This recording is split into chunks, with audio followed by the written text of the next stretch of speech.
మీకు ఒక చిన్న స్టోరీ చెప్తాను.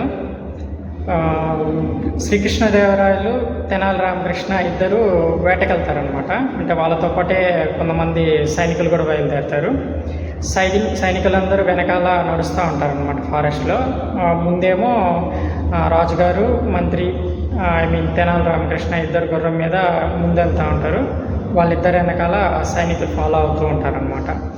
అయితే అడవి మార్గ మధ్యలో శ్రీకృష్ణదేవరాయలు గారు ఎట్లయినా సరే తెనాలి రామకృష్ణ గారిని అవహేళన చేయాలని నిర్ణయించుకుంటారనమాట. అలా అవహేళన చేయాలని నిర్ణయించుకొని ఒక చిన్న స్టోరీ చెప్తాడనమాట.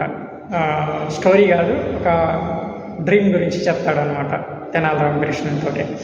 తెనాలి రామకృష్ణ నాకు రాత్రి ఒక కళ వచ్చింది. ఆ కళ ఏంటంటే సేమ్ ఇట్లానే మనము అడవిలో వేటకి వెళ్తూ ఉన్నామంట. అయితే అడవిలో వేటకి వెళ్తూ ఉంటే కొద్ది దూరం నడిచిన తర్వాత ఒక 2 గోతులు వచ్చాయంట. అవి మనకి తెలియక మనమేమో ఆ 2 గోతుల్లో పడ్డామంట. అయితే నువ్వు పడిన గోతులేమో బురద ఉందంట, నేను పడిన గోతులేమో తేనుందంట అని చెప్పి అవమానిస్తాడనమాట. అంటే కళలో కూడా నేనే మీకంటే కొంచెం మంచి స్థితిలో ఉన్నాను, మీరు నీచమైనటువంటి ఒక స్థితిలో ఉన్నారని చెప్పి తెనాలి రామకృష్ణుని శ్రీకృష్ణదేవరాయలు గారు అవమానిస్తారనమాట.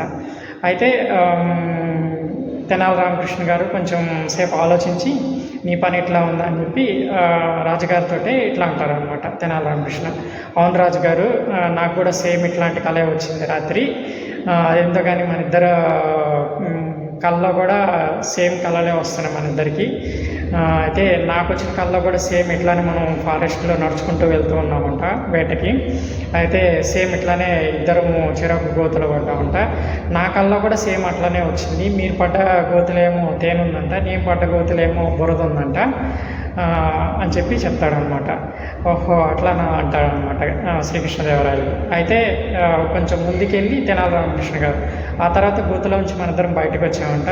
నీ శరీరం, అది నీ బట్టలకి నీ శరీరం మొత్తము తేనె అంటుకోబోయింది, నా బట్టల శరీరం మొత్తము బురద అంటుకోబోయిందంట. అయితే ఎటు చూసినా అడవిలో ఏ పక్కన చూసినా కానీ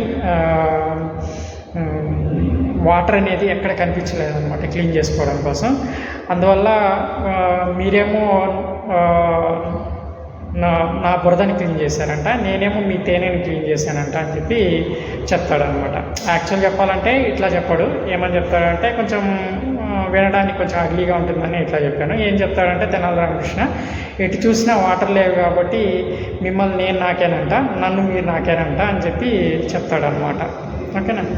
సో ఇక్కడ ఎవరిని అవమానించారంటే చివరికి ఎవరు తీసుకున్న గోతులో వాళ్ళే పడినట్టు శ్రీకృష్ణదేవరాయలు గారు తెనాలి రామకృష్ణుని అవమానించాలని అనుకుంటే తీరా అది అటు తిరిగి తెనాలి రామకృష్ణ గారు శ్రీకృష్ణదేవరాయలకే చుట్టేశారనమాట.